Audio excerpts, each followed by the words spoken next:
revenons à notre message de ce matin. Je vais vous parler de la Samaritaine. Dans les derniers mois, j'ai été beaucoup touché par cette histoire. Ça a donné que, à travers mes cours, j'ai approfondi aussi cette histoire. Et j'espère que Dieu, dans sa grâce, va réussir à utiliser mes lèvres pour vous communiquer ce que j'ai sur mon cœur pour vous. Seigneur, nous venons devant toi, les mains vides, mais un cœur rempli de joie de savoir qu'on t'appartient, Seigneur. Et pour ceux qui ne t'appartiennent pas, que ça puisse être une révélation ce matin. Que leur situation d'entrée et de sortie puisse être différente. Béni par ta présence, convaincu par ton Saint-Esprit qu'il y a tellement plus dans ce monde que ce que nous pouvons voir de nos yeux. Amen. Donc, mon sous-titre, c'est « Une vie ordinaire, un témoignage extraordinaire ». Et probablement que la majorité d'entre vous, vous avez déjà lu cette histoire, mais on doit quand même le refaire ce matin. Et je vais vous demander de rester attentif parce qu'il y a quand même plusieurs versets. C'est un des dialogues les plus longs des évangiles, ce dialogue de Jésus avec une femme samaritaine. Donc, dans le chapitre 4 d'Évangile de Jean, on commence au verset 6. « Jésus, fatigué du voyage, s'assit au bord du puits. Il était environ midi. Une femme samaritaine vint pour puiser de l'eau. Jésus s'adressa à elle. « S'il te plaît, donne-moi à boire un peu d'eau. » La Samaritaine s'exclama. « Comment? Tu es juif et tu me demandes à boire? À moi qui suis samaritaine? » Les Juifs, en effet, évitaient toute relation avec les Samaritains. Jésus lui répondit, « Si tu savais quel don Dieu veut te faire et qui est celui qui te demande à boire, c'est toi qui lui aurais demandé à boire et il t'aurait donné de l'eau vive. » « Mais maître, répondit la femme, non seulement tu n'as pas de seau, mais le puits est profond. D'où la tires-tu donc cette eau vive? Tu ne vas pas te prétendre plus grand que notre ancêtre Jacob, auquel nous devons ce puits et qui a bu lui-même de son eau ainsi que ses enfants et ses troupeaux. Celui qui boit de cette eau, reprit Jésus, aura de nouveau soif. Mais celui qui boira de l'eau que je lui donnerai n'aura plus jamais soif. Bien plus, l'eau que je lui donnerai deviendra en lui une source intarissable qui jaillira jusque dans la vie éternelle. Maître, lui dit alors la femme, donne-moi de cette eau-là, pour que je n'ai plus soif et que je n'ai plus besoin de revenir puiser de l'eau ici. Va donc chercher ton mari, lui dit Jésus, et reviens ici. Je ne suis pas mariée, lui répondit-elle. Tu as raison de dire je ne suis pas mariée. En fait, tu l'as été 5 fois et l'homme avec lequel tu vis actuellement n'est pas ton mari.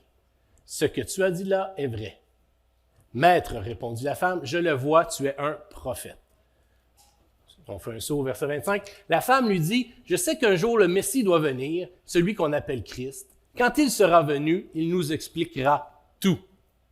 Je suis le Messie, moi qui te parle, lui dit Jésus. Donc, certains d'entre vous, c'est peut-être la première fois, la majorité, vous avez déjà entendu cette histoire. Et désolé ici. Savez-vous quoi, pour votre protection, je vais partir. OK. Donc, ici, on est dans le chapitre 4 de l'Évangile de Jean. Et pour ceux qui situent bien, l'histoire ici du chapitre 4, c'est juste avant le chapitre 3. Oui, mais je parle de l'histoire du chapitre 3. Est-ce que vous la connaissez? L'histoire du chapitre 3, c'est l'histoire avec Nicodème. Et il est très intéressant ici de voir qu'il y a beaucoup de différences entre l'histoire de Nicodème et l'histoire de Jésus et la Samaritaine. Voici quelques contrastes qu'on peut voir. On sait que Nicodème vient pendant la nuit rencontrer Jésus, tandis que la femme samaritaine, c'est au grand jour, donc à la lumière du jour. Nicodème est un homme, la Samaritaine est une femme. Nicodème, un chef juif. La femme samaritaine, bien entendu, elle est samaritaine. Nicodème est un pharisien, un maître de la loi. Notre Samaritaine est divorcée 5 fois. Nicodème va vers Jésus, tandis que la Samaritaine, c'est Jésus qui va vers elle. Vers lui. Non, Jésus va vers elle, oui, c'est ça. On voit à la fin, Nicodème semble souffrir d'incrédulité. Sa vie n'a pas été changée à ce moment-là, tandis que notre Samaritaine, elle fait preuve de foi Et on va se rendre jusque-là ce matin, voir qu'est-ce que sa foi a pu engendrer. Donc, nous avons une rencontre très particulière de Jésus avec une femme samaritaine. Jésus est un Juif, il est appelé Rabbi, il est un homme, jusque-là, pas de surprise. C'était très, très, très inusité, voire même impossible, qu'un homme de la stature de Jésus, Juif, avec tous les qualificatifs qu'il avait, puisse avoir une discussion avec une femme samaritaine. On sait que les Juifs et les Samaritains, c'était chien et chat depuis plus de 700 ans. Ils se sont fait des mauvais coups un l'autre, ils se sont détestés, ils se détestent encore à ce moment-là. Et on a Jésus qui vient parler à cette femme. Et pour un rabbi, parler à une femme seule, c'était quelque chose également. Et de plus, nous savons qu'elle a un passé un peu particulier. En fait, j'ai même une note qui me dit que c'était très non commun pour les hommes juifs de parler avec leurs femmes en public. Là, je parle de leur épouse. Donc, qu'un homme vienne parler à une totale inconnue. Et là, quelqu'un se dit, c'est-tu pour les mêmes raisons? Ça, je ne veux pas aller dans les détails. Pourquoi les hommes ne voulaient pas parler avec leurs femmes en public? C'est du passé. Nous ne le faisons plus aujourd'hui. Mais que cela ne tienne, Jésus n'est pas dans une boîte limitée par nos traditions. Il n'est pas dans une boîte limitée de ce qu'on croit ou de ce que les autres vont croire de lui. Et Jésus parle avec cette femme comme nous venons de le voir dans ce texte. Et gloire à Dieu. Et cette chose est la même pour vous. Jésus n'est pas limité dans comment il peut vous atteindre, là où vous êtes, qui vous êtes, peu importe votre passé. On n'aurait pas avoir un amen ici. Merci pour le jeu de lumière. Là, j'ai senti que j'étais compris. Et au verset 10, nous découvrons la mission de Jésus. Et je vous répète ce verset. Jésus lui répondit, « Si tu savais quel don Dieu veut te faire, et qui est celui qui te demande à boire, c'est toi qui lui aurais demandé à boire et il t'aurait donné de l'eau vive. » Donc, nous savons que Jésus veut apporter, expliquer, offrir un don à cette femme et il veut également se révéler. Bien entendu, la femme samaritaine à ce stade-ci n'a pas ses réponses. Et Jésus a décidé d'utiliser l'eau comme sujet de discussion. Ils sont à un puits, donc le contexte est également bon. Mais l'eau, dans ce temps-là, et encore aujourd'hui, mais peut-être moins au Canada, l'eau est le signe de la vie et probablement l'image la plus puissante lorsqu'on veut parler de vie. Quand on vit dans une région désertique, lorsqu'il n'y a plus d'eau, c'est une question de jours avant que la fin s'annonce. Donc, Jésus va utiliser cette eau pour parler de la vie éternelle. Nous, les Canadiens, ici, de l'eau, ceux qui étaient vivants hier, vous avez vu que de l'eau, nous, ça nous tombe dessus, pas tous les jours, mais ça arrive souvent. On a de l'eau partout. Je crois que c'est plus d'1 million de lacs au Québec. On a le fleuve Saint-Laurent, un des plus grands fleuves au monde en capacité d'eau. Donc, on est peut-être moins impressionné lorsqu'on parle d'eau, sauf lorsqu'il y a peut-être des déluges. On peut penser au lac Saint-Jean, la quantité d'eau qu'il y avait eu à ce moment-là, qui avait fait beaucoup de ravages, ou Colombie-Britannique présentement, qui ont certains défis également de leur côté. Mais le contexte ici, ce n'est pas qu'il y a beaucoup d'eau, c'est qu'il n'y a pas beaucoup d'eau. Jésus nous parle d'eau vive, ou du moins il parle à la Samaritaine d'eau vive. Et il y a un jeu de mots ici dans le texte original où est-ce que de l'eau courante, eau vive, puis que Jésus essaie de parler de la vie éternelle, essaie de parler avec la Samaritaine du Saint-Esprit qui s'en vient pour transformer les vies.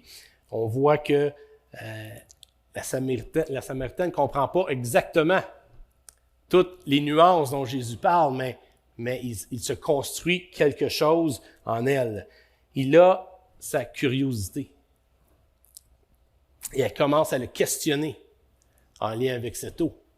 Comment vas-tu la puiser? Tu n'as pas de seau, le puits est profond. On parle d'un puits de plus de 100 pieds de profond, donc la question est valide.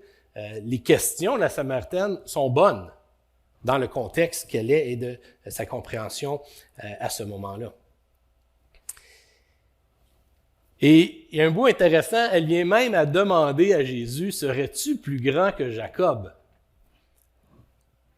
Et là, j'imagine Jésus dans sa tête, « Comment je t'expliquerais ça? »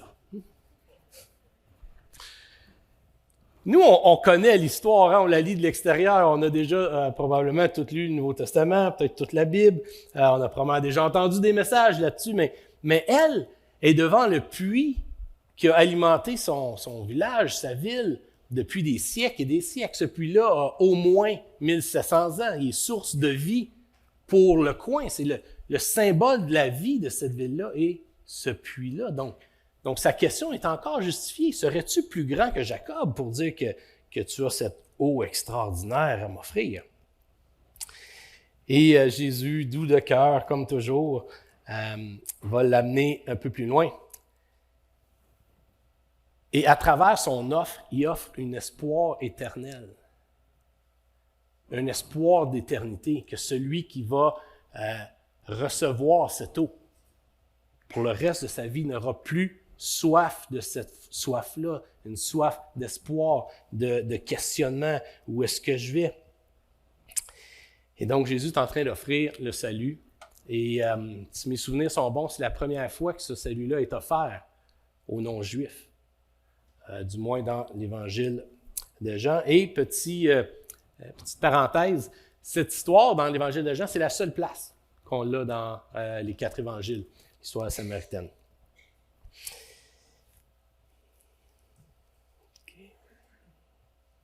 Donc, on voit la femme qui n'a pas une pleine compréhension de tout ce qui se passe, mais elle veut de cette eau.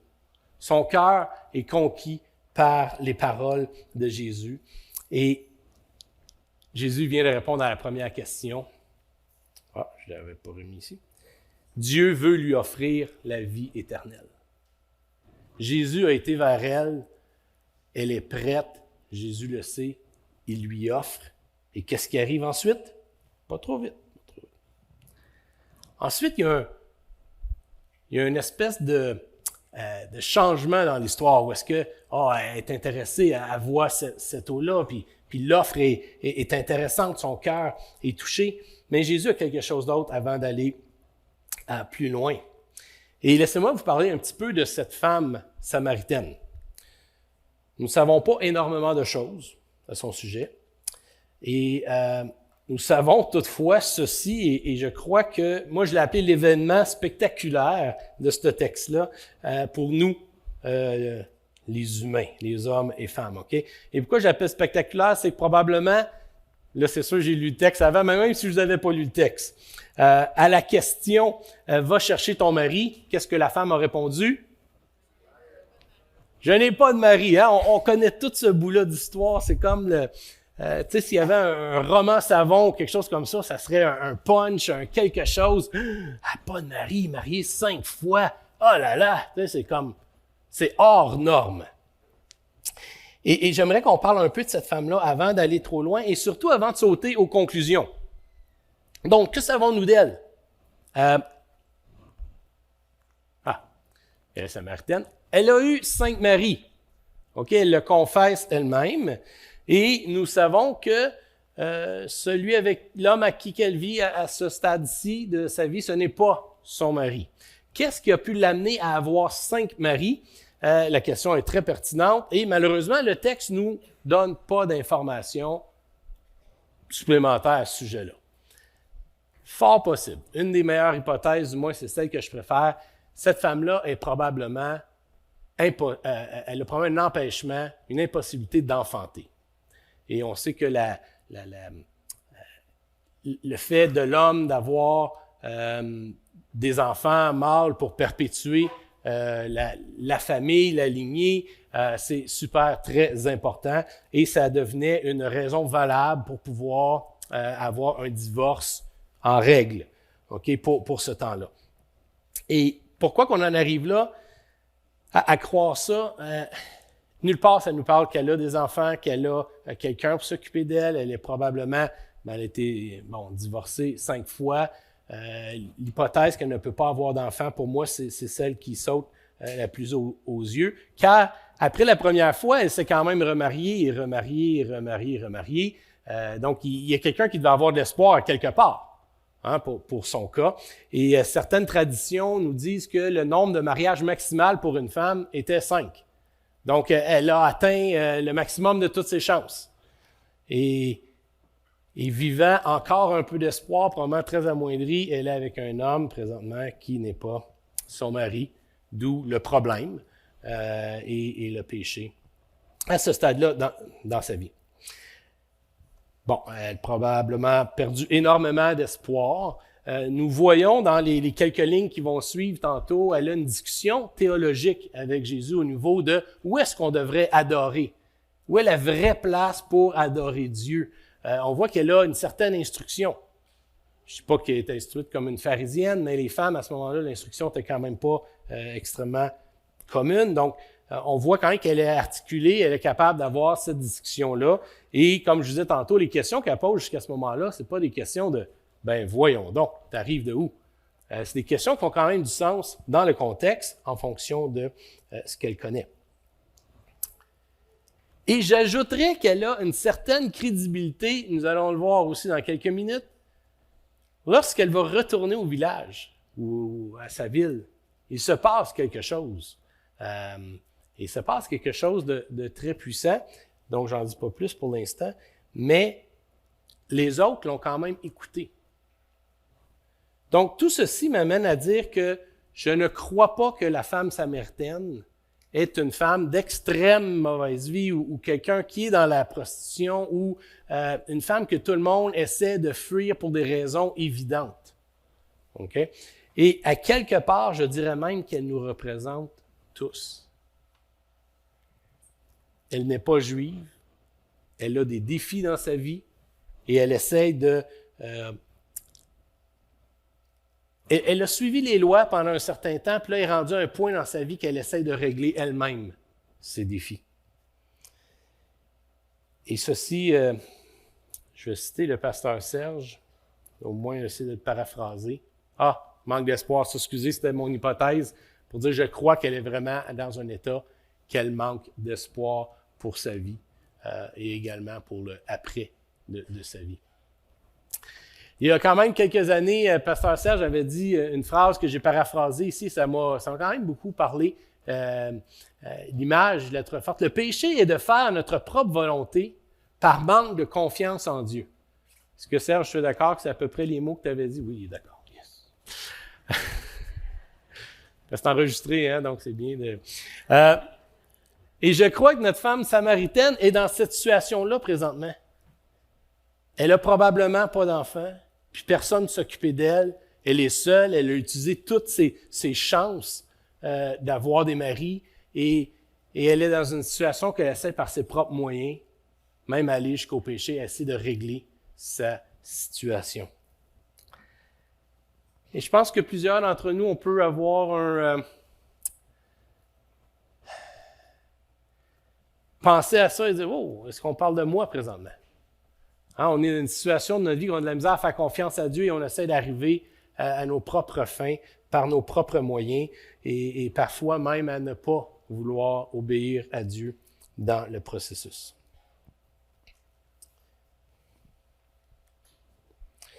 Donc, cette femme samaritaine-là, selon moi, elle a perdu tout espoir dans les promesses de la vie. Mais quelle rencontre qu'elle fait ce matin-là, cet après-midi-là, au puits. Et c'est pour ça que je la qualifie de personne ordinaire. Oui, elle a eu 5 maris, c'est le côté exceptionnel, mais je crois qu'elle mène une vie ordinaire à part ça, comme beaucoup d'entre nous, et que nous pouvons nous identifier à cette personne-là. Toutefois, elle a un atout incroyable. Une fois exposée à la lumière et à son passé, et que son passé était dévoilé, elle choisit de demeurer dans la vérité. Elle reconnaît que Jésus est prophète. Se faire dire un secret comme ça, c'est tout le temps impressionnant. Mais au lieu de fuir, de se cacher, de dire « à la prochaine, ça a été très gentil de m'avoir parlé, je m'en vais », elle demeure avec Jésus et Jésus a l'ouverture nécessaire pour lui dévoiler la prochaine réponse aux 2 questions de tantôt. Il va lui dire au verset 26 qu'il est le Messie, le Christ, celui qui est attendu. Même pour les Samaritains qui n'ont que le Pentateuque, les 5 premiers livres de la loi, ils ont suffisamment d'informations quand même à savoir qu'ils attendent la venue, la visite du Messie. Et Jésus répond « Je le suis ». Il y a très peu d'endroits dans la parole où est-ce que Jésus est si direct dans ses réponses. Et cette femme, une femme totalement inconnue encore de ce jour, on l'appelle la Samaritaine parce qu'on n'a pas de nom pour elle, mais elle a la plus grande révélation qui permet à un être humain d'avoir dans l'ère du Nouveau Testament Jésus qui se révèle à elle personnellement. Et la réaction de la femme, elle n'a pas juste répondu « OK, c'est bien », et elle se donne un titre ensuite. Non. On relit la réaction de la femme ici au verset 28. « Alors la femme laissa là sa cruche, se rendit à la ville, et la voilà qui se mit à dire autour d'elle, « Venez voir un homme qui m'a dit tout ce que j'ai fait. » Et si c'était le Messie, la réception de la femme, du contact qu'elle a eu avec Jésus, de la révélation de Jésus est directe et pure et 100% motivée par ce qu'elle vient de recevoir d'extraordinaire dans sa vie. Un peu comme nos baptisés ce matin qu'on a pu voir leur témoignage. Ils ont tous eu ça de commun. Ils ont eu une révélation à un moment donné de leur vie qui les a fait changer de direction, qui ont pris une décision. Elle est transformée, elle est une nouvelle personne. Et c'est intéressant de voir que, pour quelle raison elle est venue au puits au départ? Elle est venue chercher de l'eau, elle avait soif. Oui, c'était une heure non ordinaire de venir en pleine chaleur, de l'heure du midi. Il y a beaucoup de spéculations pourquoi elle est venue à cette heure-là. Elle est rejetée par les autres, elle se rejette elle-même, peu importe. L'important, c'est qu'on sait qu'elle est venue parce qu'elle avait soif, d'une certaine façon. Et regardez comment que sa soif a été remplie par la révélation de Jésus. Elle en a même laissé son vase, sa jarre, là, la raison même pour laquelle elle était venue au puits au départ. Elle a quitté à la course, laissant ça derrière elle. Elle avait quelque chose de plus précieux à ce moment-là à partager que l'eau qu'elle aurait pu récolter de ce puits. Et ceux qui se souviennent de l'histoire, est-ce que la ville, les gens de la ville ont répondu à son témoignage? Au verset 30, les gens sortirent de la ville pour se rendre auprès de Jésus. Suite à ce qu'elle a annoncé, suite à cette bonne nouvelle qu'elle a annoncée aux gens de sa ville. Et lui, dans cette bourgade, dans cette ville, beaucoup de Samaritains qui crurent en Jésus grâce au témoignage qu'avait rendu cette femme, en déclarant « Il m'a dit tout ce que j'ai fait ». Et c'est le bout de l'histoire qui, moi, personnellement, m'a touché le plus. Et je crois, du moins, je veux semer ce matin qu'il y a des gens parmi nous, peut-être en ligne également, que vous êtes cette femme samaritaine. Les temps des fêtes approchent, on va voir des gens vous transporter un témoignage, ou vous allez transporter un témoignage après cette rencontre ce matin. Allez avec cette bonne nouvelle que vous transportez, cet espoir que vous avez maintenant dans votre vie. Et qui sait si votre entourage ne répondra pas comme ce village, comme cette ville, où est-ce que plusieurs sont venus et... Ah oui. Et comment une femme, probablement infertile, ayant utilisé toutes les options qu'elle avait dans sa vie, est devenue la mère spirituelle d'une nation. L'histoire ne nous dit pas qu'elle a enfanté physiquement après, mais l'histoire nous dit que grâce à son témoignage, des âmes, osons dire des centaines, milliers, centaines d'âmes sont venus à la connaissance de Jésus à ce moment-là. Ils ont même invité Jésus par la suite à rester avec eux pendant 2 jours. Et on comprend le contexte du départ encore. On a Jésus qui est juif, qui demeure chez les Samaritains, chose qui ne se faisait pas. Mais là, on est plus loin que la tradition. On est plus loin que les coutumes, on est plus loin que la haine qu'il peut y avoir entre 2 peuples. On est dans la révélation de l'éternité par le Fils du Dieu incarné en Jésus. Et pour ceux qui se souviennent, dans Acte 8, on a Philippe, après la persécution des chrétiens, qui s'en va en Samarie. Et le texte nous laisse croire qu'il y a déjà quelque chose. Quand Philippe arrive, il vient approfondir leur foi en partageant la parole et tout. Mais c'est probablement un clin d'œil à cet épisode avec la Samaritaine où il avait déjà semé et que Philippe, quand il est arrivé en cette terre-là, il y avait déjà de la semence et même une moisson. Je vais inviter notre sœur Nathalie à avancer pour le piano. C'est pas elle qui termine mon message, mais je pense dans son cœur, ça dit merci. Donc, ce matin, quoi retirer de cette histoire? Plusieurs choses, mais les 2 plus importantes que je vois sont celles-ci. Et je suis heureux ce matin qu'on ait des nouveaux parmi nous. Si vous savez à quel point que ça réchauffe notre cœur de savoir que on ne veut pas garder ça pour nous, ce qui se passe ici. La parole de Dieu, on ne veut pas la garder pour nous. Et oui, on s'aime. Hein, ça ne répond pas tout le temps pareil, mais de savoir qu'on a 4, je crois, là, ou plus ce matin.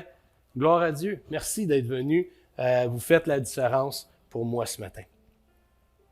Donc, premièrement, si cette histoire te rejoint, si elle parle à ton cœur ce matin, si tu as senti un quelque chose, pas à cause de moi, mais à cause du Saint-Esprit qui vous parle, gloire à Dieu, et je vais vous inviter à répondre à cela.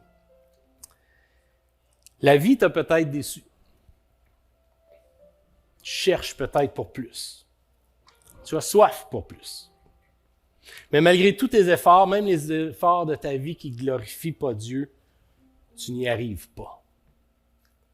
Comme la femme samaritaine, tu as essayé toutes tes options.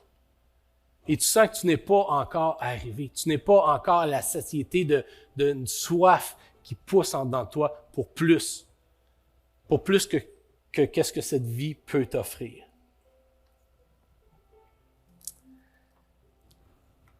Je crois que Jésus veut ce matin t'enseigner la vérité. Toucher ton cœur. Et comme la femme samaritaine, peut-être dévoiler un secret ou un quelque chose dans ta vie qui t'empêche présentement d'avancer plus loin avec lui. Laisse le Saint-Esprit te parler sur ces sujets-là. Laisse le Saint-Esprit faire un œuvre dans ta vie. Et tout comme nos baptisés, comme je disais tantôt, qui ont fait ce choix à un moment, je veux dire stratégique parce que voulu de Dieu dans leur vie, je crois que cette même offre est disponible pour vous ce matin. J'aimerais qu'on puisse se recueillir. Si on peut pencher la tête et questionner notre cœur.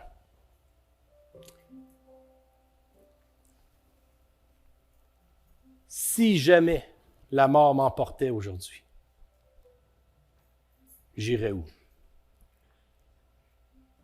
Est-ce que j'ai reçu dans ma vie cette promesse d'eau vive, la vie éternelle? Ou si au contraire, j'ai cherché, j'ai essayé et à chaque fois, c'était à recommencer. J'ai toujours eu à revenir au puits pour puiser l'eau qui allait me faire passer une journée de plus. Jésus t'offre ce matin cet espoir d'une vie éternelle avec lui. La réponse à la fameuse question, si je trépassais ce soir, qu'est-ce qui m'arriverait? Jésus te dit, viens, je t'offre cette vie éternelle. Et si c'est toi ce matin et que tu as la grâce nécessaire pour battre ton orgueil, tu n'as jamais donné ta vie à Dieu et tu dis, ouf, je sens quelque chose et je veux répondre à ça. Là où tu es, je te demanderais de lever la main, juste me faire un petit signe. Et je vais prier avec toi.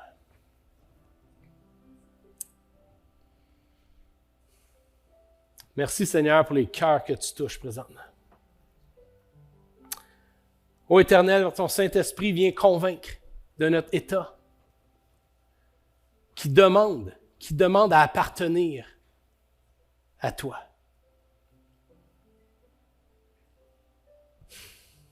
Que notre chair, que notre orgueil ne nous retiennent pas ce moment privilégié de pouvoir communier avec toi. Et si c'est ton cas ce matin, répète dans ton cœur cette prière.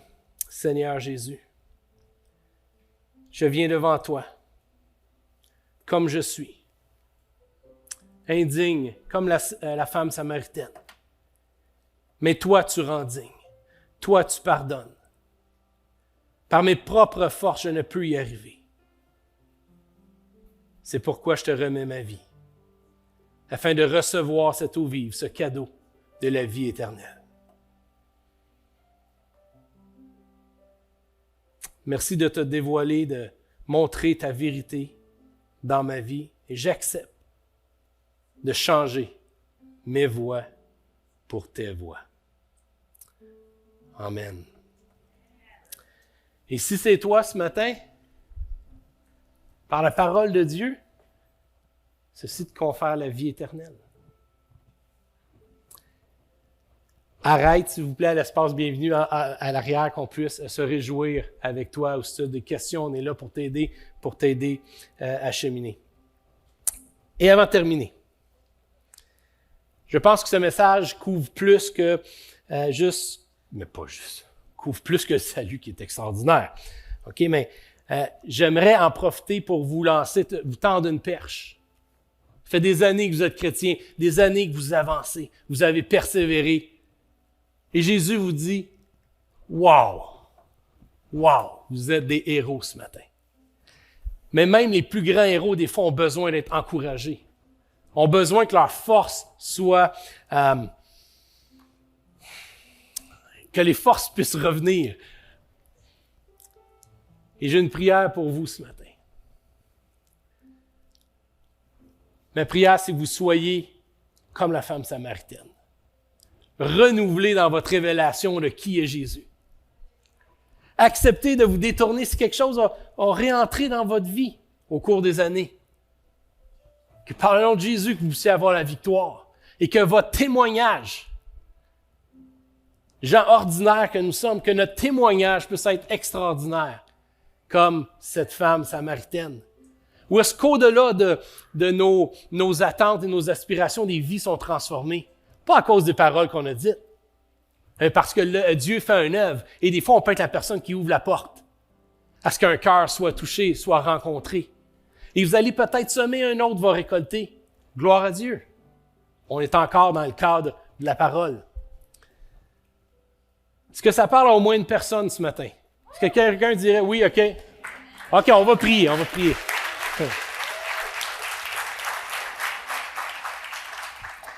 Père éternel, nous venons devant toi avec un cœur où l'espoir est renouvelé.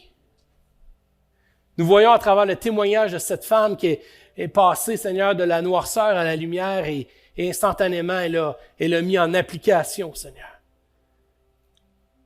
Tout ce renouveau en elle, cette nouvelle naissance, ce désir de parler de ta grandeur, comment que tu as révélé son péché dans sa vie. Wow, quel témoignage! Mais pas seulement ça, Seigneur, comment que tu as parlé de la nouvelle adoration, ou est-ce que ce n'est plus un lieu physique, mais que c'est dans nos cœurs que tout va se passer, Seigneur. Qu'on puisse aller dans le temps des fêtes, Seigneur, et pas présenter une religion, Seigneur, même pas parler de religion avec les gens, mais de parler d'une relation avec toi, comme cette femme a eu un cœur à cœur avec un homme inconnu, et par le temps que les 23 versets du dialogue terminent, elle avait un sauveur.